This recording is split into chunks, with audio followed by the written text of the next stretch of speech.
Hello, ladies and gentlemen. This is Connor from the Twins of Destruction, here to talk about my ideas and a little bit of discussion about the upcoming mods for console versions of Fallout 4.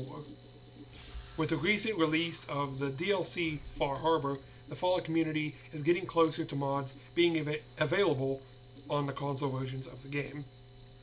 It was stated that mods will arrive after Far Harbor but before the end of May. Now remember, survival mode was delayed back by a week, and I can only imagine that mods may be delayed into the month of June, maybe a week or two, just like survival was delayed a week.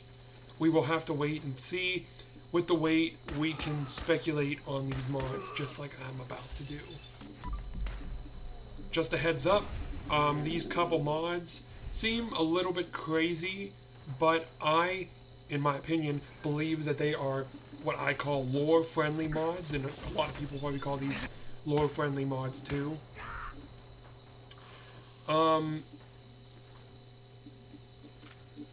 Lore-friendly mods, if you don't know, are things put into the game not by the developers, but the modders make it seem like the developers put it into the game to fit the certain aspect into the lore / history of the certain part of the game.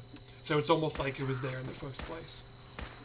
By the way, all of these mods will be superhero centered because that's my passion. I really love superheroes and incorporating them into other games such as Fallout mods and one Star Wars mod. I've seen a lot of these kinds of mods recently. What I'm talking about is Star Wars mods. I know there have been many smaller Star Wars mods like lightsabers, Force Lightning, the Force, and costume mods such as Darth Vader's costume. I think it would be pretty sweet to see follower mods like Chewbacca, Han Solo, Princess Leia, etc. In my opinion, it would make them much better if there was a small story behind it, which would be something along the lines of which follower you downloaded as a mod, crash landed into the Commonwealth from the spaceship, and you recruit them in any way possible as a follower. Just a small story behind the certain mod makes just the mod a little bit more interesting, in my opinion.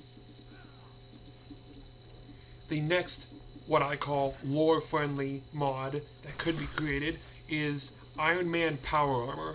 I know people have been doing this on the computer, but maybe they could do something along the lines of this little storyline that I like to have. Again, I said it before, I like to have these little stories to go with the mods because it just makes downloading the mod just a bit more special, and just instead of downloading a set of armor.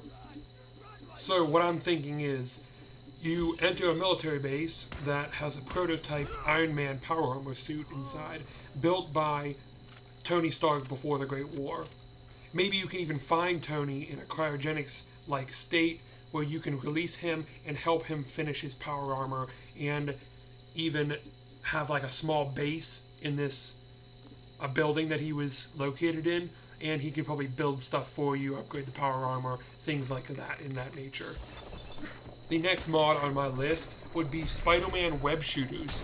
Much like the mods where you can use the Force, the web shooters mod can be like throwing a grenade, but without actually throwing the grenade.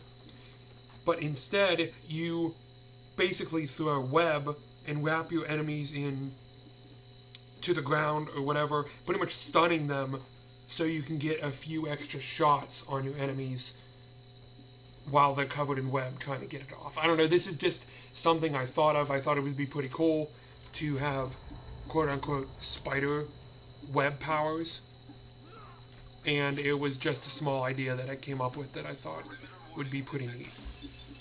The last mod on my list is the Green Lantern mod. This one is one that I would really be excited to see. How I see it playing out is an alien spaceship crashes into the Commonwealth, and you are drawn to the crash site via radio beacon.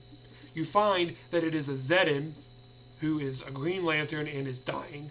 He explains the Green Lantern corpse to the player and says you shall replace him since he is about to die and cannot do his duties as a Green Lantern officer anymore.